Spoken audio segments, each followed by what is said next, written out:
Nang mapuna ng isa na siya'y magaling na, nagbalik siyang sumisigaw ng pagpupuri sa Diyos. Nagpatira pa siya sa paanan ni Jesus at nagpasalamat. Ang taong ito'y isang Samaritano. Sa Luke chapter 17 verse 11 to 19, hindi ang himala ang binibigyang diin ni Luke, kundi ang naging tugon ng isang taong pinagaling ni Jesus. 10 ketungin ang tumanggap ng kagalingan, ngunit isa lamang ang bumalik upang purihin ang Diyos at magpasalamat kay Kristo. Ang kaibahan nila ay hindi sa natanggap nilang biyaya, kundi sa naging tugon ng kanilang puso. Ipinapakita nito ang isang katotohanan tungkol sa ating kalagayan bilang mga makasalanan. Madali tayong tumanggap ng mga biyaya ng Diyos, ngunit madalas tayong mabagal magpasalamat. Dahil sa kasalanan, natural sa tao na ituring ang mga pagpapala bilang isang bagay na dapat lang niyang matanggap. Kaya naman ang pasasalamat ay hindi lamang magandang asal o pagiging magalang. Ito ay bunga ng biyaya ng Diyos na kumikilos sa puso.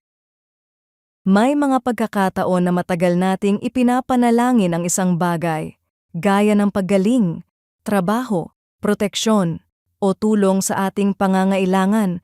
Ngunit kapag sinagot na ito ng Diyos, madalas tayong agad na abala sa ibang mga alalahanin, sa halip na huminto at magpasalamat. Mabilis tayong lumilipat sa panibagong mga kahilingan. Dahil dito, nakakalimutan nating kilalanin at pasalamatan ng Diyos na siyang pinagmumulan ng lahat ng ating natatanggap.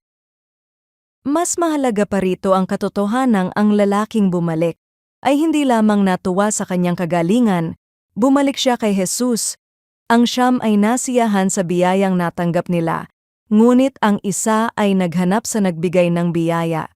Dito makikita ang larawan ng tunay na pananampalataya. Hindi lamang nito pinahahalagahan ang mga kaloob ng Diyos, kundi higit sa lahat ay pinahahalagahan nito si Kristo mismo.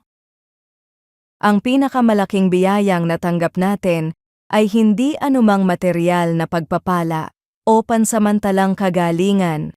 Ang pinakadakilang kaloob ng Diyos ay si Jesus, ang tagapagligtas na nagbigay ng kanyang buhay upang tayo'y magkaroon ng kapatawaran at buhay na walang hanggan.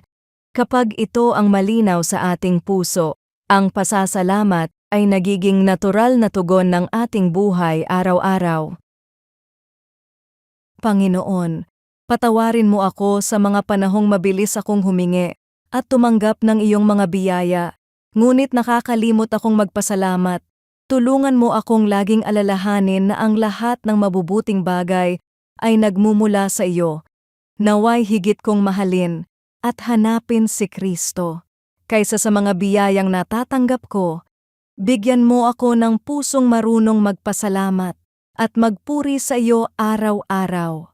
Sa pangalan ni Jesus, Amen.